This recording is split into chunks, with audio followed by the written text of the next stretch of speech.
Là, vous avez en face de vous une boule de neige qui est en train de dégringoler d'une falaise. Pourquoi est-ce que j'ai choisi cette photo pour ce que je vais dire maintenant? Parce qu'en fait, passer de 0 à 1, c'est beaucoup plus difficile que passer de 1 à 2. Ce que je veux dire, c'est que de la même manière qu'une voiture démarre, ça lui demande un petit coup de starter dans le moteur, ça demande plus d'énergie, plus d'essence à faire ça que de continuer sur sa lancée à une vitesse constante. C'est ce qu'on appelle l'effet d'inertie. Voilà. Et là, j'ai fait une petite métaphore avec la boule de neige. Une fois qu'elle est en action, elle continue son élan vers son objectif, vers le point le plus bas. Alors voilà. Ce que je veux dire par là, c'est que cette boule de neige, c'est vous. Et le terrain, c'est votre parcours. Il y a 4 choses qui sont intéressantes. C'est que, d'une part, si vous voulez aller plus rapidement vers votre objectif en tant que musicien, il faut envisager de réduire la friction, c'est-à-dire faciliter la mise en action des choses à mettre en place, des techniques musicales, des habitudes, des petites routines d'arpège et tout ça. Deuxième chose, il faut penser effet cumulé. Il faut se dire que chaque jour, vous allez, comme cette boule de neige, amasser quelques grains d'expérience tous les jours, quelques flocons, et sur le chemin, vous allez grandir. Sur le chemin, vous allez vous améliorer.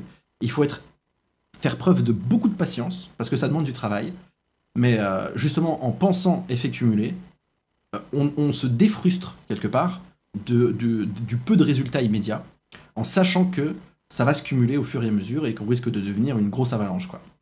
Si on continue sur sa lancée. Et ça, eh ben, il faut profiter de l'inertie pour continuer. Si vous êtes déjà en train de vous lancer, c'est ce que je vous disais, passer de 0 à 1, c'est beaucoup plus difficile. Démarrer un nouveau projet, c'est beaucoup plus difficile que de le continuer. Voilà, donc profitez de l'inertie. Si vous êtes motivé par un truc, si vous avez chopé une habitude, gardez-la, soyez carré, et c'est comme ça que vous arriverez à avancer.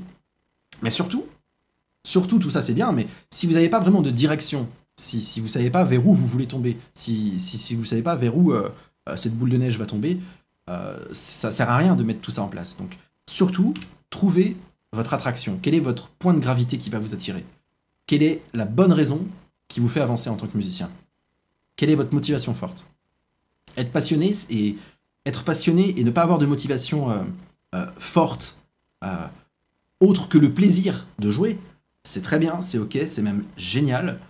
Vous vous exprimez, vous jouez, vous prenez plaisir à faire de la musique, c'est pas un souci. Sauf que si vous voulez accomplir plus, si vous voulez réaliser des projets, des albums, si vous voulez produire des œuvres, faire des tournées de live, monter un groupe, voilà, et ben il va falloir se bouger les fesses quand on a envie, d'une part, mais aussi et surtout quand on n'a pas envie. Parce que c'est ça être pro. La différence entre un passionné et un pro, c'est que le pro, il y va quand même si il soupire. Ah ok, il prend 30 secondes, il soupire, et il fonce ensuite. Voilà. Quelle est votre attraction? Je vous ai fait une petite comparaison, une petite métaphore avec la boule de neige. Je vous ai parlé de réduire la friction. Et ben, c'est ça, la petite astuce. Réduire la friction concrètement. Mais pas juste abstraitement, genre, ok, d'accord, j'ai compris, effet boule de neige, oui, d'accord, effet cumulé, réduire la friction. Non, non, vraiment, qu'est-ce qu'on fait pour réduire la friction au moment de composer? Eh ben, on fait, je sais pas, comme moi, là, j'ai décidé de laisser brancher mes guitares. Là, trouver le minimum, le maximum de choses à enlever, ne garder que le minimum pour que ce soit facile de se mettre à faire de la musique. En l'occurrence, moi, j'ai tous mes câbles jack qui sont directement branchés sur mes guitares. Bon, celle-là, elle n'est pas branchée parce que c'est inactive et que ça décharge la pile, si jamais ça se branche. Mais voilà, c'est déjà branché. Et il me reste plus qu'à allumer mon logiciel, Ableton Live, pour tout de suite commencer à jouer. Parce qu'en plus, voilà, laisser brancher ses guitares, retirer ses instruments hors d'une housse, les mettre sur un support. Moi, j'ai tout un tas de médiators qui sont là, juste là sur mon bureau, qui traînent, prêts à être utilisés, qui me donnent envie en plus, parce que, voilà, voir mon instrument, ça me donne envie. Ça me pousse, ça réduit la friction. Et au-delà de ça, on peut aussi trouver des solutions comme créer des templates dans son dos. On peut trouver des... Oh, ouais, effectivement. Mirella me dit que j'ai la caméra coupée. Alors, attendez, voilà. Normalement, vous devriez me voir. Alors, créer des templates dans son dos. Par exemple, moi, j'ai une session pour enregistrer mon instrument. J'ai une session pour composer à partir de rien. J'ai une session pour mixer des pistes audio. J'ai une session J'ai des racks aussi, des racks d'effets, des racks pour ma guitare, rack jazz, rack rock, rack metal, rack black metal, avec des sonorités différentes. Il me reste plus qu'à bouger un seul petit potard, un seul petit bouton pour choisir entre tous ces différents effets, plutôt que de reconstruire de zéro tout mon rack, tous mes effets dans mon logiciel. Une autre solution, et là justement je suis en train de me rendre compte que allumer mon logiciel pour jouer de la musique, c'est déjà un effort supplémentaire, un effort en trop, qui est superflu. Ça crée de la friction, d'allumer le logiciel, de configurer la carte son, est-ce qu'elle est bien branchée, voilà, c'est casse-pied. Là je suis en train de réutiliser mon vieil ampli, j'ai un petit... Il est cassé là, il est cassé mon ampli, mais j'ai un petit potentiomètre à ressouder, je sais pas si vous le voyez là. Et une fois que j'aurai ressoudé, je pourrai le réutiliser et brancher ma guitare directement dessus. Alors j'aurai pas le son rêvé, mais je pourrai jouer, je prends ma guitare, j'appuie sur le bouton on et je joue. Bim.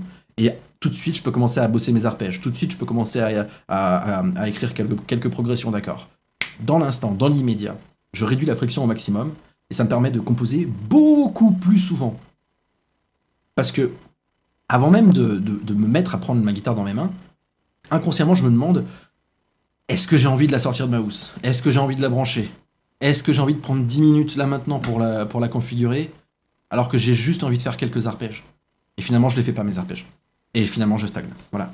Donc ça c'est une petite astuce très simple, facile à mettre en place dans beaucoup d'aspects de sa vie musicale, et qui va changer votre manière au quotidien de composer. Alors,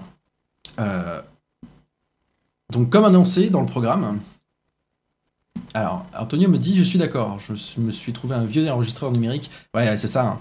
Finalement, le hardware, tu vois, bah, là, pareil pour cette conférence, d'habitude, j'utilise mon logiciel Ableton Live où je mets des noise gates, compresseurs et tout ça, mais j'ai spécialement acheté un compresseur hardware que j'ai mis là, exprès où c'est configuré, j'y pense plus, juste pour le micro, comme ça c'est fait. Et il y a moins de stress en live quand je donne des cours masterclass, il y a moins de... Voilà, ça soulage vraiment le cerveau.